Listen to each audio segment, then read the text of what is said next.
Allô Allô, Marcel, allô Marcel. François. François. Bonjour nos amis de la France qui vont probablement écouter demain. Salut Denis. Denis, Nathalie, allô. Oui, nos amis de la France, on vous salue ce soir ou demain pour vous, là. Nathalie! Oui, nous aussi. On avait hâte de revenir. On avait hâte de revenir, mais en même temps, on était contents d'être là-bas. Ouais. On était bénis. Bénis.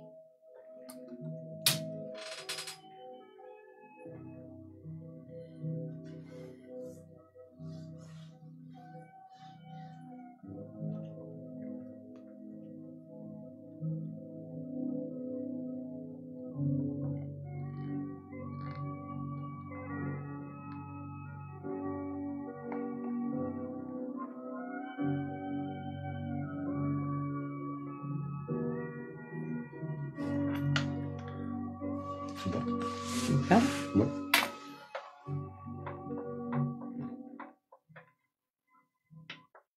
T'avais-tu quelque chose? Ben, on est de retour, comme vous pouvez voir. Oui, merci Marjolaine, Richard, Lison. Bonsoir. Toute une anecdote, on a connu beaucoup de nouvelles personnes, des nouvelles rencontres qui sont inoubliables d'ailleurs. Puis entre autres, une dame qui me retenait disant « S'il te plaît, reste ici, reste avec nous. » En France. En France, imaginez. Là, j'ai dit « Ah, je dois retourner au Canada. » On m'attend au Canada.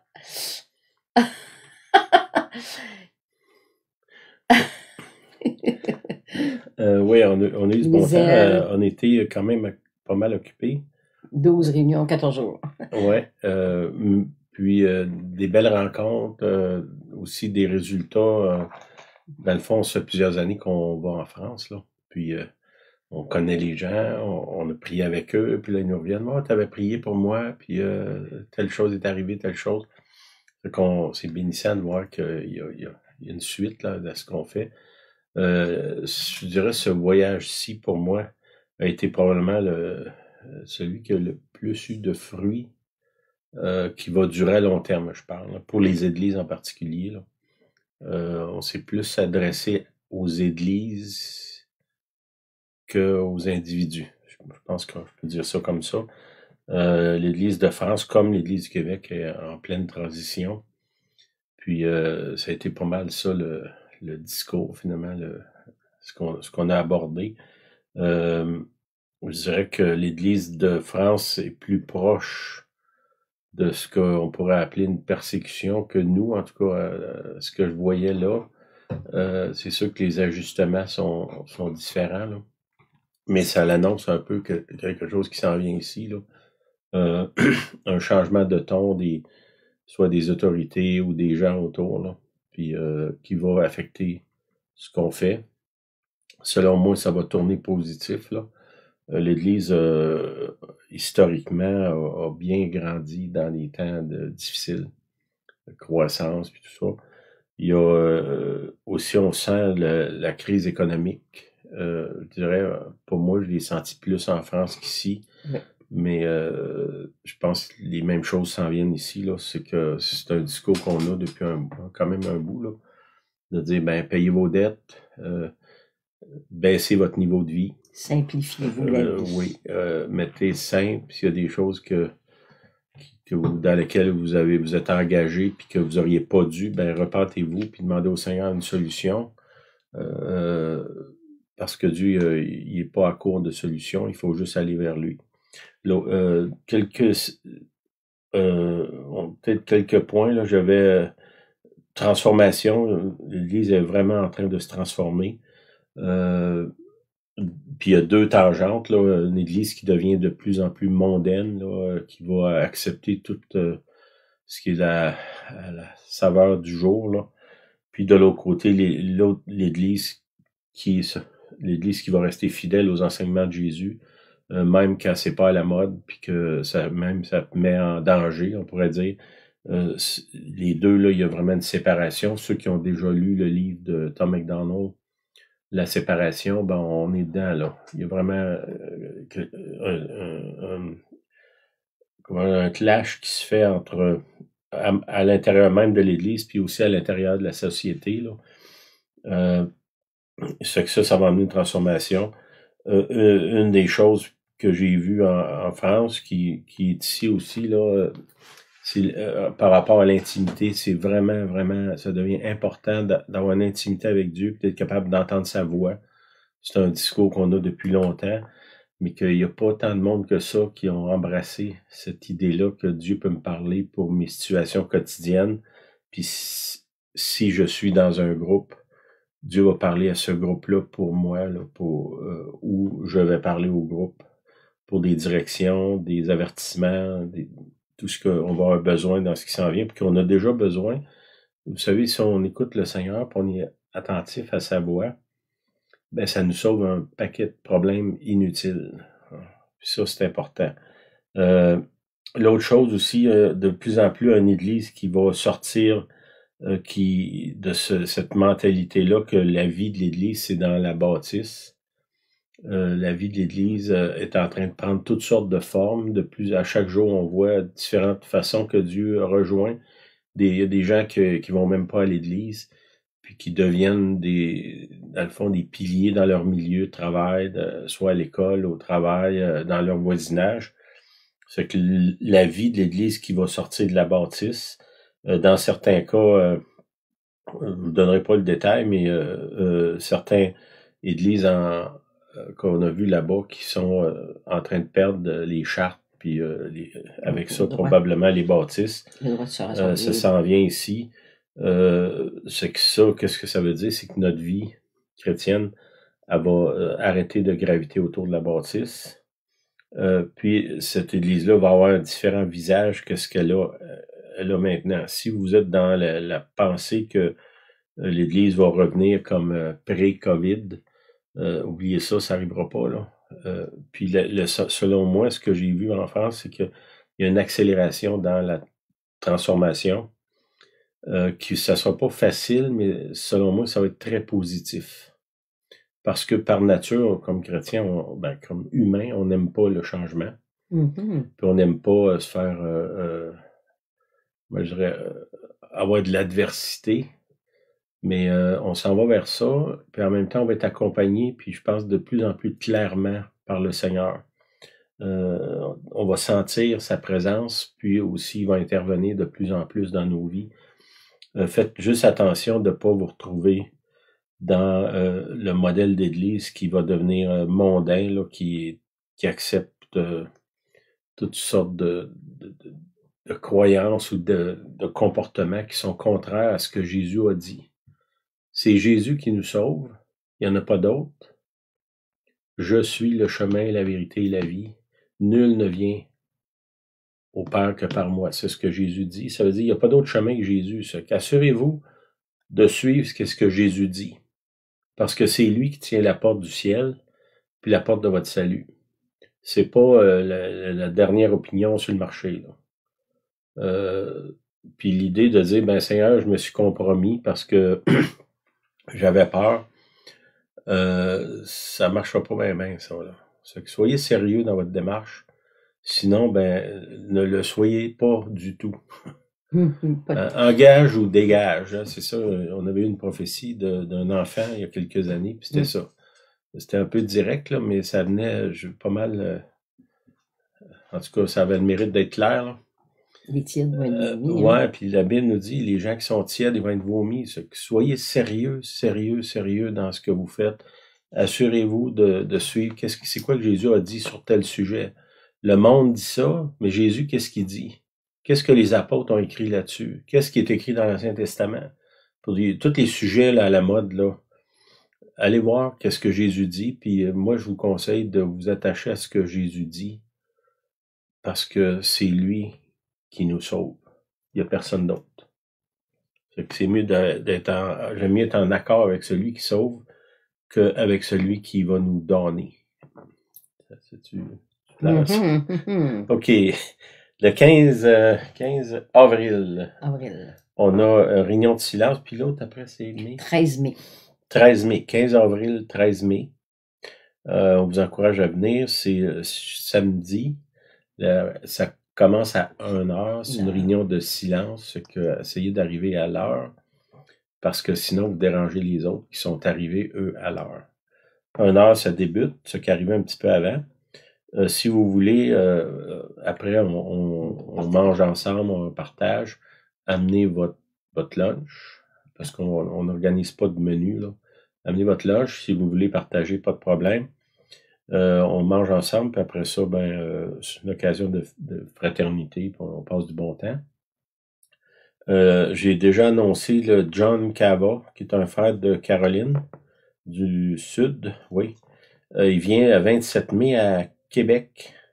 Si vous fouillez dans la page Najo, vous roulez, là, vous descendez, vous allez voir, son visage est là, puis il y a tous les détails. Il faut que vous vous enregistrez parce que la salle qu'on a est limitée en nombre, là. Puis il y a déjà plusieurs personnes qui se sont inscrites. Je pense que c'est important d'essayer d'entendre ce que le Seigneur a à dire par des gens de l'extérieur. Souvent, quand on est dans une situation, on devient aveugle à ce qui se passe. Puis quand quelqu'un de l'extérieur arrive, souvent il amène des éclaircissements. Je pense que c'est ce qui s'est passé en partie avec nous en France. Pas parce qu'on est plus brillant, là. C'est juste parce qu'on a un regard différent, parce qu'on n'est pas dans la situation. Puis la même chose de notre côté, quand on reçoit des visiteurs, souvent ils amènent une lumière que nous, on n'avait pas vue dans les situations, soit de l'Église ou personnelles. C'est que j'encourage à être là. OK. Amen, amen. Je veux juste ajouter qu'on a introduit un groupe de, je dirais, des gens de 18, 20, 25 ans environ dans le silence. On a fait une demi-heure. Puis tout le monde était étonné. On dit le fil conducteur parce que c'est ça qu'on retrouve. Chacun avait un petit mot. Puis ça a fait une réunion finalement en prière. À leur âge, goûter au silence de cette façon, entendre clairement. Ce fut vraiment un temps extraordinaire avec des 18 à 18 ans, 25 ans. Donc, merci Seigneur, belle expérience pour eux, qui vont probablement continuer d'ailleurs. Oui. Amen. Merci Seigneur pour ça. OK, on est, dans le fond, je finis l'étude qu'on avait commencée, là, ça fait 2 semaines. C'était la leçon 15 sur l'obéissance. OK, l'étude qu'on fait là, c'est l'obéissance à des concepts qui sont dans les Écritures, des concepts, dans le fond, la façon de vivre que Jésus nous a adressé. Okay? Comment vivre, comment les apôtres aussi nous ont donné des directions. Quand tu entres dans le royaume de Dieu, dans l'Église finalement, tu rentres dans une nouvelle culture, une nouvelle façon de vivre. C'est pour ça qu'il dit vous devez naître de nouveau. Il faut que tu remettes le compteur à zéro. Hein? Parce que la façon que Dieu voit le monde, qui voit la vie, qui voit les décisions, qui voit comment on doit avoir des relations les uns avec les autres, c'est complètement différent de ce que on a été enseigné ou qu'on est parvenu par nos expériences. Hein? Si je regarde, mettons, dans le monde, tu te fais tabasser ou agresser pas nécessairement physiquement, mais mentalement, ça peut être physiquement. Puis, qu'est-ce que ça fait? C'est que tu t'endurcis, puis souvent, pour te protéger, toi, tu deviens l'agresseur. Puis là, ça crée une société de gens qui se méfient constamment, qui essayent de porter avantage les uns des autres. Puis, dans le fond, une société dans laquelle la majorité de ceux qui sont dans cette société-là, ils veulent pas vivre là. Ils sont pris dans ça. C'est comme une spirale descendante. Quand tu donnes ta vie au Seigneur, tu rentres tu sors pas de ton milieu nécessairement. Dieu ne m'amène pas sur une autre planète, là. Je demeure dans la même société, mais mon regard puis ma façon d'agir est commandée par un autre système qui est le système du royaume de Dieu. C'est que là, je vis dans le même monde, mais avec des nouvelles règles. Puis là, il faut que j'apprenne ces règles-là parce que c'est pas dans moi, c'est absolument pas ma façon de faire. Moi, dans ma nature, si quelqu'un m'agresse, je vais me venger, puis je vais me défendre, puis tout ça. Le royaume de Dieu, c'est d'autres choses. C'est que, oui, on a une nature, puis c'est ça que Jésus est venu nous racheter de cette nature-là. Fait que là, c'est la suite de ce qu'on avait commencé la semaine passée, là. On avait fini par Luc 18, 8. c'est Jésus qui dit, je vous le dis, il leur fera promptement justice, mais quand le Fils de l'homme viendra, trouvera-t-il la foi sur la terre? Okay? Jésus, il dit, ben, est-ce que quand je vais revenir, je vais rencontrer des gens qui croient? Donc, croire, ça veut croire, je crois en Jésus. Oui, je crois en Jésus, mais est-ce que je crois assez pour mettre en application dans ma vie ce qu'il dit? Tu sais, beaucoup de gens ils disent, oh, moi je crois, je suis un croyant. OK? Et où l'action de ce que tu crois là? Et où sont les preuves de ce que tu crois? Tu sais, c'est facile de dire, je crois en Jésus, mais est-ce que je crois assez pour donner ma vie, pour vivre en accord de ce qu'il lui demande? C'est une bonne question. Puis là, comme je vous dis, on l'a senti plus peut-être en France qu'ici actuellement. Il y a de la pression qui s'en vient sur les gens qui croient pour qu'ils changent leur façon de croire. Une nouvelle religion là, qui se lève, qui est extrêmement agressive, qui tolère aucun dissident, puis ils s'en viennent contre les chrétiens. Là. C'est déjà commencé, mais là, ça va s'amplifier. Fait que là, c'est important qu'on s'attache à ce que Jésus croit, parce qu'à la fin, c'est lui, mon salut dépend de lui. Okay? Puis le salut, c'est la vie éternelle après. Hein? Aujourd'hui, je suis sauvé, je suis entré vivant dans la vie éternelle avec mon corps. Quand je vais mourir, mon corps va disparaître, mon esprit, mon âme, puis un nouveau corps va venir vers moi. Ça, c'est ce que Jésus a promis. Puis l'autre chose, là, qu'il y en a qui ont de la misère avec, c'est que selon la Bible, l'enfer, ça existe. Puis ça, vous pouvez fouiller dans la Bible, là. C'est écrit clairement. Ça veut dire, il y a un ciel, il y a un enfer, il y a du monde qui va en enfer, il y a du monde qui va au ciel. Je comprends que ça fait pas l'affaire de tout le monde, là. Mais j'aime mieux croire ce que Jésus dit que croire les émotions des gens qui ont de la misère avec ce que Jésus dit. Fait que ça, c'est important qu'on comprenne ça. Puis la vie éternelle, quelqu'un qui disait c'est long, l'éternité c'est long, surtout vers la fin. Hein? Mais c'est long, ça peut être extraordinaire si on va être dans la présence de Jésus. Mais cette décision-là, elle vient selon nos décisions sur la terre.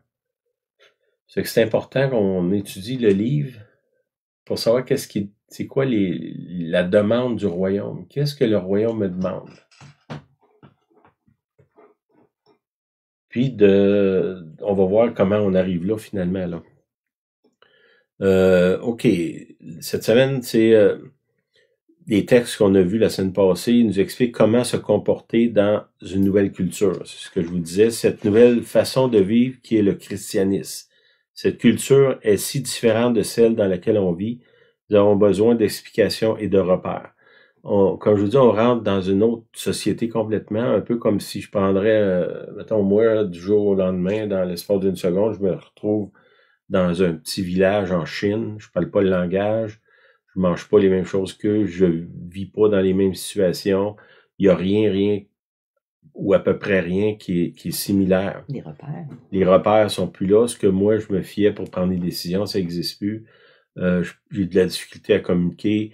Tout ça, c'est un changement encore plus radical que si ça arriverait ça. C'est que là, il faut vraiment que je me conforme lentement, parce que ça se fait pas instantanément, là, au royaume de Dieu. Puis comment je peux arriver là? Bon, c'est ce qu'on va voir aujourd'hui, là. On part surtout en Occident, une culture de chacun pour soi. Dans l'Occident, la religion ou le Dieu de l'Occident en général, c'est le moi. Tout a été créé pour me satisfaire. Tout gravite autour de moi. Les personnes, les instruments, l'argent, le gouvernement, tout ça, c'est créé pour me satisfaire. Ça, c'est la culture, particulièrement en Occident, qui est générale. Puis, vous avez pas le droit de m'offenser, mais moi, je peux vous offenser autant que je veux.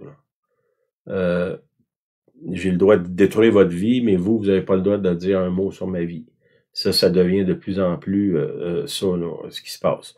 Là, on rentre dans le royaume de Dieu. Puis là, qu'est-ce que la règle d'or du royaume de Dieu, c'est tout ce que tu veux que les autres fassent pour toi, fais-le pour eux. Ça, c'est complètement contraire de ce qu'on était enseigné, de ce qu'on a vécu, d'où est-ce qu'on vient. C'est quand tu regardes quelqu'un, ta première pensée, c'est de dire, mais qu'est-ce que je peux faire pour aider ou améliorer la vie de cette personne-là? C'est le contraire de dire, mais qu'est-ce que cette personne-là peut m'apporter?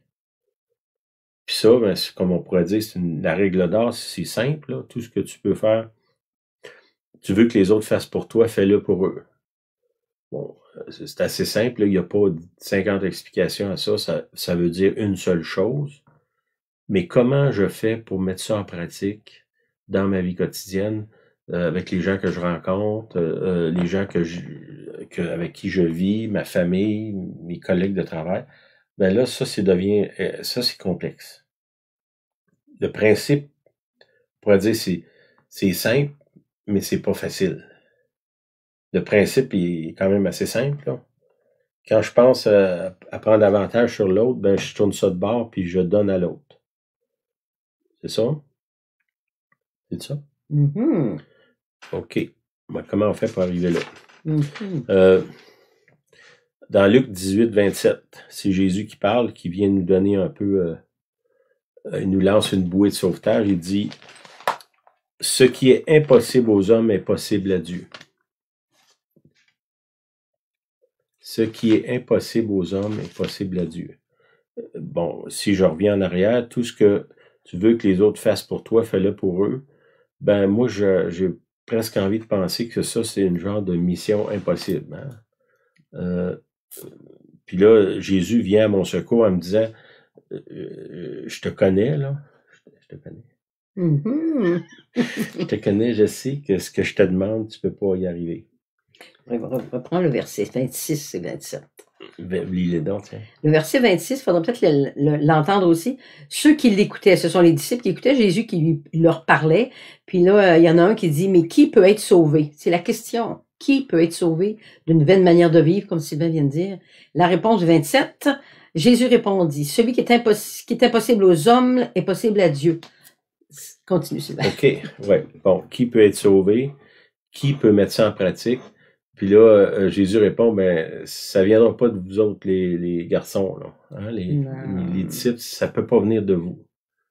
Fait que ça, c'est important. C'est pas, Dieu a pas mis une règle en disant, ben, voici comment tu vas être sauvé, parce que c'est de ça qu'il parle, le salut, en sachant que tu peux pas y arriver. Il donne une règle en disant, ben, ça va arriver si je m'implique dans l'affaire. Je, parlant de Jésus, du Saint-Esprit ou du Père, là. Si vous invitez Dieu dans l'équation, là, ça va arriver.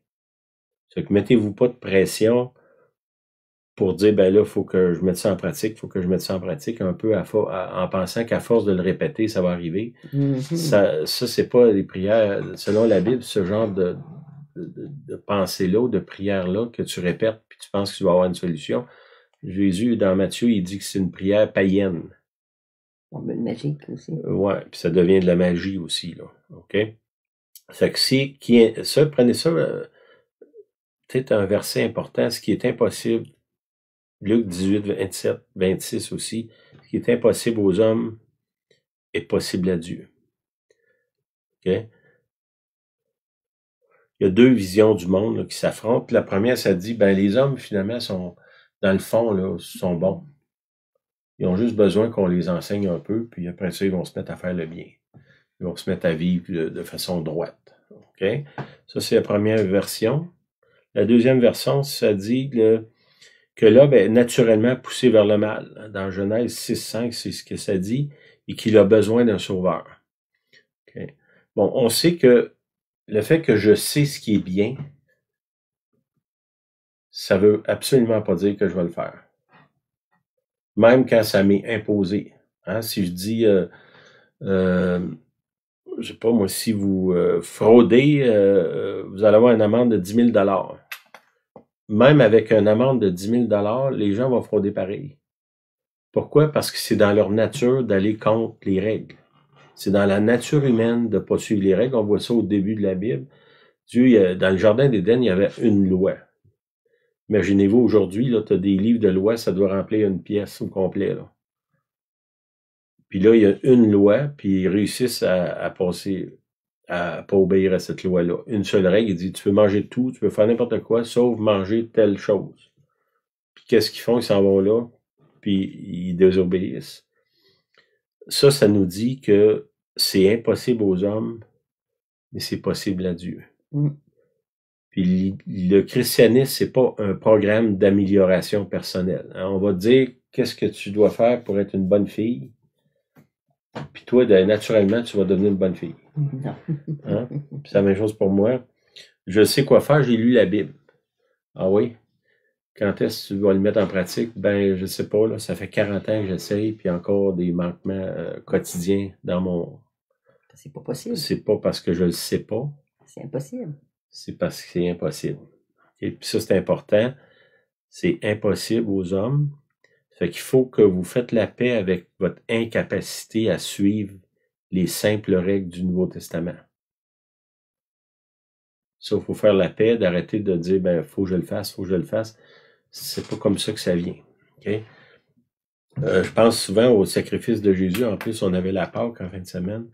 Bon, imaginez-vous que le Père, le Fils et le Saint-Esprit sont en discussion et ils disent qu'est-ce qu'on peut faire, qu'est-ce qu'on va faire avec eux autres, parlant de nous. La nature humaine. Hein? On leur dit quoi faire, ils le font pas. On leur dit d'aimer, ils n'aiment pas. Bon. Puis là, ben, ils disent, ben, la seule façon qu'on peut les sauver, c'est un de nous, là, dans ce cas-là, c'est le Fils. Il vient, il va mourir à notre place pour qu'on puisse avoir accès au pardon de Dieu pour nos péchés. Puis après ça, c'est pas suffisant, ça. Il dit, là, il va falloir que le Saint-Esprit vienne vivre en eux pour les rendre capables. Hein? La réponse à impossible aux hommes, possible à Dieu, c'est le Saint-Esprit qui vient en moi, qui me rend capable. Il n'y a aucune autre solution à ça. C'est impossible. Mais il faut qu'on reconnaisse qu'on a absolument besoin d'un sauveur. Le sacrifice de la croix, c'est le ciel, le monde, le ciel qui s'ouvre au monde. Il faut l'accepter, le reconnaître, puis vivre avec. Puis aussitôt qu'on se met à penser que finalement on n'a pas besoin tant que ça, ben là on est en train de glisser. On est en train de perdre.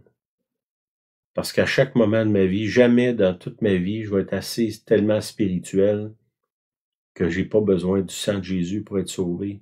J'ai pas besoin du Saint-Esprit pour accomplir les simples choses qu'il m'a demandées, qui naturellement sont impossibles à moi.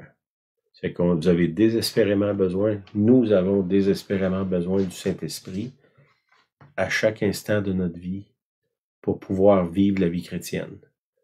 J'ai dit l'autre semaine, l'héritage des apôtres, c'est le Nouveau Testament. L'héritage de Jésus, c'est le Saint-Esprit. Puis le Saint-Esprit, c'est pas une option. Puis la croix, c'est pas une option.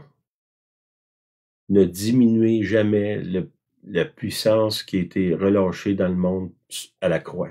Quand Jésus est mort, le ciel s'est ouvert pour nous. Puis ça, on sera jamais assez reconnaissant de toute notre vie pour cette action-là que Dieu a faite pour nous. OK? Bon, ça, il faut que dans le monde, actuellement, il y a une pensée là, qui dit, bon, les gens sont bons, là, on a juste à leur dire quoi faire, puis ça va être correct. Non, c'est pas comme ça que ça marche. Les hommes, les femmes, ils ont absolument besoin d'un sauveur s'ils veulent avoir une vie transformée puis vivre selon les règles du Nouveau Testament qui devraient être appliquées partout. Si même les inconvertis appliqueraient les règles du Nouveau Testament, on aurait une société qui serait extraordinaire. On manquerait pas d'argent, on manquerait pas de travail, il y aurait pas d'indigents, il y aurait personne qui serait en famine ou dans la misère dans la rue, il y aurait rien de ça. Simplement appliquer ça. Si c'est juste une règle, là, on pourrait prendre d'autres, mais ce que tu veux que les autres fassent pour toi, fais-le pour eux. Hein, que si tu serais dans la rue, qu'est-ce que tu aimerais que les autres fassent? Ben, fais-le pour eux. Bon. Puis là, comme je vous dis, c'est facile à dire, mais on a besoin du Saint-Esprit pour le faire parce que là, qu'est-ce qui se passe? On voit quelqu'un qui est un petit peu dans la misère, on se met tout de suite la machine à jugement dans notre tête, elle se déclenche. Puis souvent, la dernière chose qu'on veut faire, c'est les aider. Puis souvent, quand on veut les aider, c'est pour notre bénéfice personnel, soit pour paraître bien devant les autres. On voit à quel point l'esprit humain est tordu. Puis là, on a besoin du Saint-Esprit pour nous parler dans l'oreille et dire « Pourquoi tu fais ça, là? C'est quoi tes motifs? » Ou comme « Avance-toi, donne-lui ça, dis-lui telle chose, invite-le chez vous. » Ça, c'est le Saint-Esprit qui est là à l'intérieur de nous, qui nous amène à vivre les réalités du royaume. OK. On sait très bien que le fait de connaître le bien ne nous amène pas à le pratiquer. J'ai pas besoin de regarder ailleurs, j'ai juste à me regarder moi-même. Il y a plein de choses que je sais que c'est mal, puis je le fais pareil. Puis, tu sais, on aime ça faire croire aux autres, surtout moi, là, un pasteur, faire croire aux autres que moi, j'ai rien de tordu dans ma vie, mais c'est pas vrai, là. Dieu ne nous choisit pas parce qu'on n'est pas tordu, là. Je ne sais pas pourquoi il nous choisit d'ailleurs. Je ne sais pas. Non plus. Non. Il nous a choisis, puis il nous a demandé d'accomplir quelque chose, puis on veut le faire par obéissance. Mais c'est clair qu'il ne nous choisit pas parce qu'on est meilleur. Souvent même, des fois, on se demande si Dieu il sait choisir son staff. Là. Dans le fond, Dieu choisit des gens qui vont avoir désespérément besoin de lui pour accomplir la moindre chose qu'il va demander. C'est que si vous vous sentez incapable, ben à mes yeux, ça c'est une bonne position. Parce que c'est la vérité. On est incapable de faire ce que Dieu demande. C'est pour ça qu'on a besoin du Saint-Esprit. Puis, prière simple, aide-moi Seigneur, j'ai besoin de ton aide Seigneur, je ne sais pas quoi faire Seigneur, je te fais confiance Seigneur, je t'invite dans la situation Seigneur parce que je ne sais plus quoi faire, j'ai perdu le contrôle. Bon, ou j'ai pas perdu le contrôle, je viens de me rendre compte que je l'avais pas. Pas la même chose, là. Puis je te fais confiance, Seigneur. C'est des prières simples, inviter Dieu, demander, crier à l'aide. Je suis pas capable, Seigneur. Je sais que tu me dis d'aimer telle personne, là. C'est clair, je le sais. Mais je me sens incapable de faire ça. J'ai besoin de ta grâce. Ben, ça, c'est des prières que Dieu aime, qu'il va répondre. Parce qu'il sait qu'on est incapable. Il dit, c'est impossible aux hommes. Ça, c'est Jésus qui dit ça. C'est pas moi là, qui viens d'inventer ça. Impossible aux hommes. A-U-X, homme avec un S. Ça inclut les femmes aussi. Oui. OK. Nous avons besoin de Jésus pour être libérés de l'emprise du mal sur nos cœurs. Okay? La bataille est dans le cœur. C'est là que le Saint-Esprit vient vivre. Jésus dit, je mettrai ma loi dans leur cœur. Je vais venir vivre en eux. Dans 1 Pierre 1,18, ça va dans la même direction. Sachant que ce n'est pas par des choses périssables, par de l'argent ou de l'or, que vous avez été rachetés de la vaine manière de vivre que vous aviez hérité de vos pères. Okay. Tu peux pas changer ou être racheté d'une vaine manière de vivre par quoi que ce soit d'autre que par le sang de Jésus. Il n'y a aucune devise qui est acceptée au ciel que le sang de Jésus. Là, il dit, il n'y a pas de l'or, ni de l'argent, ni des choses périssables. Tout ce que c'est à terre, ça dit dans la Bible, ça va être détruit. Fait qu'il n'y a rien de matériel sur la terre qui peut me permettre d'être racheté de la vaine manière de vivre que j'ai hérité de mes pères. C'est uniquement le sang de Jésus. La devise du ciel, c'est le sang de Jésus. La seule chose qui est acceptée. Tu vas à la Banque du ciel, amène pas des dollars, là, ça marche pas. Amène pas des euros, ni des yens, ou des je sais pas quoi. Même de l'argent, des blocs, un lingot d'or au ciel, ça vaut rien. La preuve que dans l'Apocalypse, ça dit que les rues sont pavées d'or. Au ciel, l'asphalte, c'est de l'or. Fait que pour eux autres, ça n'a pas une grande valeur. Sauf le sang de Jésus. le sang de Jésus qui nous purifie de tout péché. C'est la seule chose qu'on a besoin pour recevoir ce que Dieu a donné. C'est qu'essayez pas par toutes sortes de moyens d'obtenir la grâce de Dieu, les faveurs de Dieu, autrement que par le sacrifice de Jésus. Puis même, c'est vu, selon les apôtres, c'est vu comme un sacrilège. C'est comme si moi, je dirais au Seigneur, « Oh, ton sang, c'est bon, là, mais mes œuvres, c'est meilleur. Tu sais, mes bonnes idées, Seigneur, ça vaut ton sang, là. » Sûrement, sûrement. Ben ça, c'est un affront au sacrifice que Jésus a fait pour moi. Faites attention d'essayer d'échanger de la devise qui vaut rien dans le ciel pour des choses célestes. Quand vous avez besoin de choses spirituelles, sortez la devise du ciel qui est le sang de Jésus. C'est par le sang qu'on a accès au Père, par le sang de Jésus, par rien d'autre. Essayez pas d'étaler vos bonnes œuvres devant le Seigneur. Dites, « Hey Seigneur, j'ai emmené plein de monde au Seigneur. J'ai fait des miracles, j'ai fait ci, j'ai fait ça. » Tu sais, le Père est content que j'ai fait ça, là. Mais c'est pas ça qui me donne accès au ciel, ni à la grâce. C'est le sang de Jésus. OK. Peut-être un bon moment pour réécouter la Passion, le film La Passion, de voir ce que Jésus a souffert pour nous, puis qu'on arrête de penser que nos œuvres, ça vaut autant que ce que lui a fait. Il n'y a pas de lien. OK, dans 2 Pierre 1:3. Comme sa divine puissance nous a donné tout. J'ai souligné le tout aussi, pas en noir, là, mais en orange. Ce qui contribue à la vie et la piété. Comme sa divine puissance, okay, c'est la puissance en haut qui nous donne tout ce qui contribue à la vie et à la piété. OK. Est-ce qu'il y a d'autres choses qui existent sur la terre que la vie et la piété? Si j'ai pas la vie, ben je suis mort. C'est sa divine puissance qui me donne tout ce qui contribue à la vie et à la piété.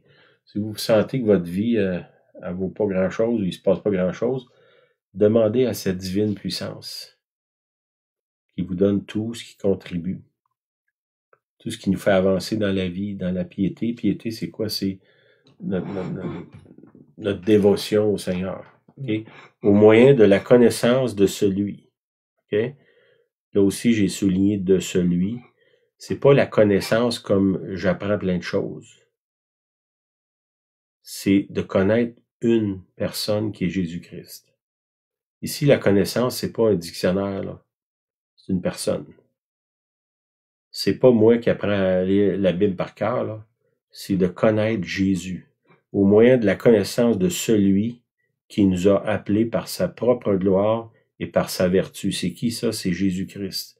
Ce qui contribue à la vie abondante, ce n'est pas de connaître le bien, mais plutôt d'être en relation avec Jésus, qui est le chemin, la vérité et la vie. Amen. C'est pas de connaître ce qu'on doit faire ou non, c'est de connaître Jésus. C'est ça la vie chrétienne. Apprendre à le connaître lui, parce que tout vient de lui. C'est pas d'entendre parler de lui, c'est de le connaître lui. Puis si vous prêchez, faites connaître Jésus. Pas les principes. Faites connaître Jésus. Parce qu'il y a juste Jésus qui me permet d'accomplir les principes. Et ça peut pas venir autrement. On le sait, dans l'Ancien Testament, Dieu a donné un livre de loi. Puis il a dit, si tu vis par ça, si tu suis ça, tu auras la vie. Puis on regarde l'histoire d'Israël, c'est une histoire d'échec presque constante. Bon, je ne pointe pas contre Israël, là, on aurait fait la même chose. C'est pas par hasard que Jésus vient sur la terre, puis qui finalement nous inclut, ceux qui sont pas non-juifs, dans la rédemption. C'est parce que d'avoir un livre de loi ou un livre de règles, ce n'est pas suffisant. On a besoin de Jésus-Christ. OK.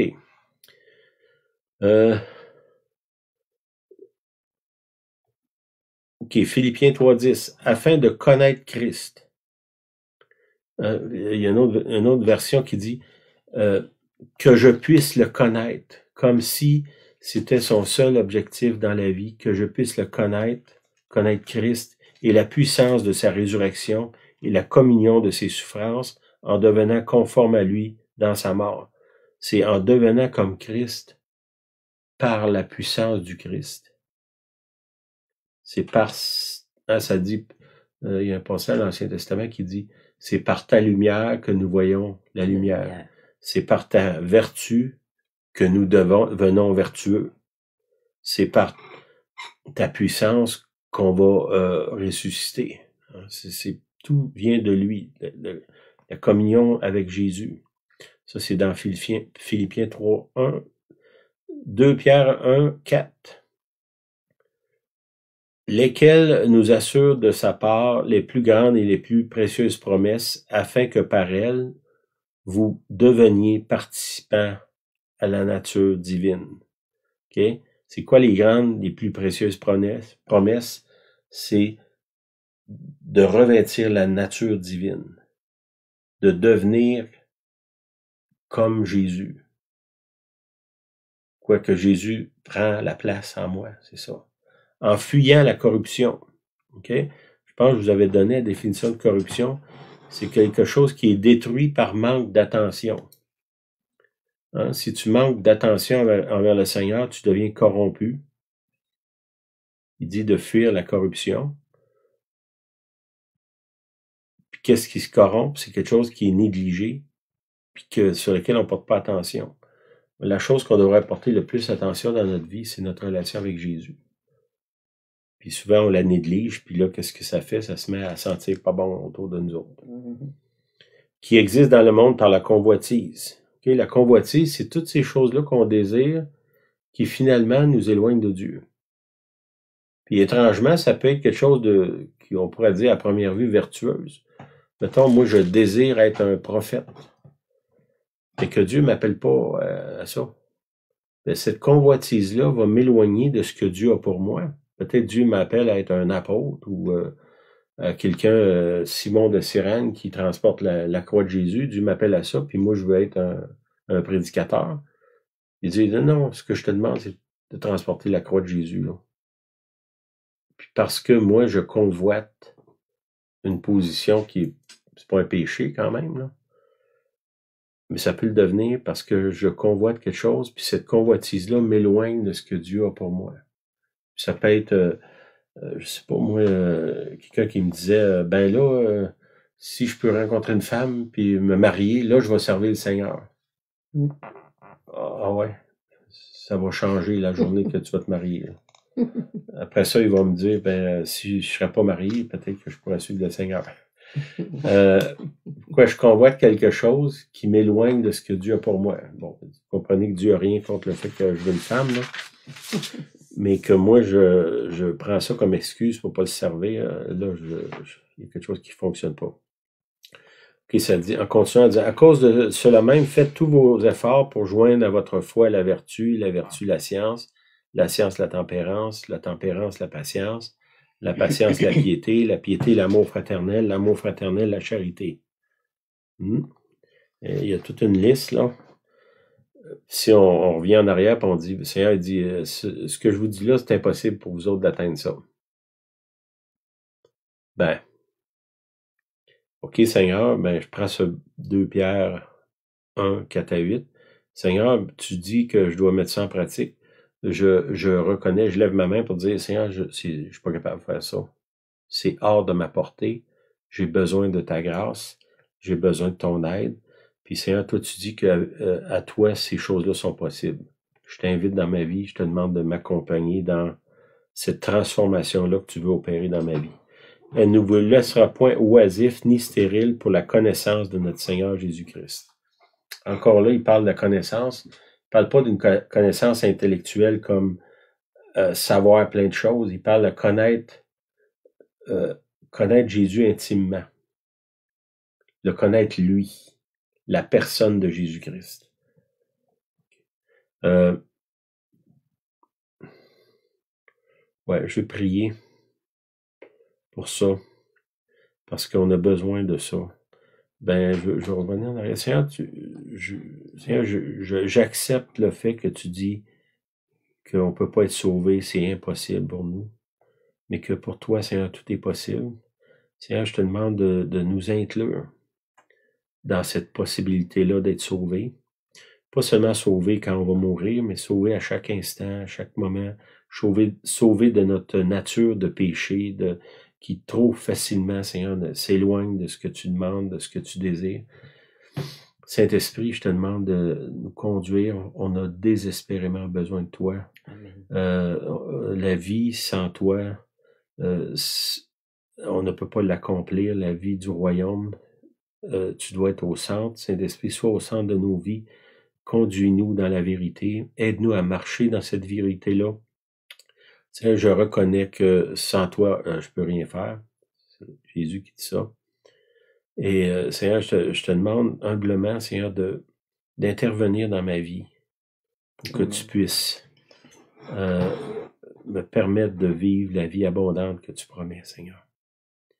Puis aide chacun de nous à accomplir ces choses-là, Seigneur, à marcher avec toi, à te connaître, toi comme personne, personnellement. Que tu fasses ça, tu te révèles à nous, Seigneur. Oui, Père, dans le nom de Jésus, je prie. Amen. Amen. OK. Cette semaine, pas la semaine dernière, là, mais la dernière étude, on a parlé d'obéissance, marcher dans l'obéissance. Là, dans le fond, j'ai plus touché les grands principes spirituels, ce qui est la fondation de la foi chrétienne. Jésus, c'est le fondement. Puis ça dit que tous les autres fondements vont se faire rejeter si votre vie n'est pas fondée en Jésus-Christ, qui est fondée sur je sais pas moi, votre dévotion, votre connaissance de la Bible, tout ça, ça va être ébranlé, puis ça va être même détruit, là. Il faut que notre vie, la vie chrétienne, c'est basé sur le fondement. Le fondement, c'est Jésus-Christ. Le sacrifice de la croix, puis aussi le Saint-Esprit qui vient vivre en nous, qui nous aide à marcher dans cette nouvelle vie-là. Ces grands principes-là, ça doit être établi. Puis de là, après ça, on va entrer, puis c'est ce qu'on va voir dans les prochaines semaines, là. Comment est-ce que moi, spécifiquement, dans mon quotidien, j'ai besoin d'être dirigé par le Seigneur? Parce que, tu sais, dans la Bible, ça me dit pas... ben là, tu vas marier Julienne, puis tu vas vivre à Sainte-Clotilde, puis de là, tu vas aller à tel endroit, puis tu vas faire telle chose. Ça, c'est pas écrit dans la Bible. Les grands principes sont là. La chose est claire, puis je dirais, pour moi, ça devient de plus en plus clair que si Jésus est pas au centre de ma vie, tout ce que je fais, ça sert à rien. Ça doit être là. Puis qu'est-ce que ça fait? Ça, c'est que ça fait de moi quelqu'un qui est dépendant du Seigneur. Tu sais, la parole qui dit, Jésus dit, sans moi, vous pouvez rien faire. Ben, je dirais, cette parole-là, pour moi, elle devient de plus en plus une réalité. Je le vois quand je voyage. Je me sens de plus en plus démuni. Quand je suis allé en France, puis je ne cache pas, Julien a pu le témoigner, j'avais rien, j'avais aucun message, j'avais pas. Puis en même temps, bon, tu sais, j'avais 12 réunions à faire en 14 jours, là. Puis j'avais pas rien. Puis je savais que je devais dépendre de Dieu. Puis le Seigneur est fidèle et il n'y a pas une réunion que je suis allé où est-ce que je savais à la fin que ce que j'avais emmené, ça venait de lui. Amen. Mais au départ, j'avais rien, là. Puis cette dépendance-là pour chaque chose de notre vie. Comme je vous dis, il y a des grands principes, là. J'ai pas besoin d'avoir une vision du Saint-Esprit pour être bon avec les autres. Ça, il me le dit déjà dans l'Écriture. Il va m'aider à le faire, il va m'aider à l'accomplir, mais quand j'ai une œuvre spécifique à faire, ben je dois dépendre de lui. Okay? Fait que là, on va voir dans les prochaines semaines plus par rapport à spécifiquement comment je fais moi pour marcher dans le livre. Parce que dans l'Ancien Testament, ça dit que Dieu, il y a un livre qui a écrit ma vie dedans. Comment je fais moi pour sortir, comment je dirais, entrer dans le livre, ne pas vivre dans la marge, mais vivre dans le texte. Puis accomplir ce qui a été écrit pour moi, puis d'en manquer le moins possible. Ben ça, c'est plus l'intimité. On va voir ça dans les prochaines semaines. T'avais-tu quelque chose? Je vais juste ajouter dans Romains, parce pendant que Sylvain prêchait, là, j'avais Romains chapitre 5 au verset 6 qui, je lis, « Lorsque nous étions encore sans force, Christ, au temps marqué, est mort pour des impies. » Donc, la mort, on a célébré la résurrection, mais on était sans force et on l'est encore sans force. J'ai lu ce passage-là que d'années. Par contre, il faut reconnaître qu'on est sans force et que sans lui, on peut rien faire. Il est mort pour moi, oui. Il est ressuscité pour moi, oui. Il a envoyé le Saint-Esprit, oui. Maintenant, j'ai la force du Saint-Esprit. Mais reconnaître que nous sommes sans force dans tout ce qu'on entreprend. Nos transformations intérieures, nos vies extérieures, nos relations humaines, à l'intérieur comme à l'extérieur, nous sommes sans force. On a besoin de lui sans arrêt. Amen. Amen. Amen. Ben, soyez bénis. Bonne semaine. Merci d'être là. Merci. Merci.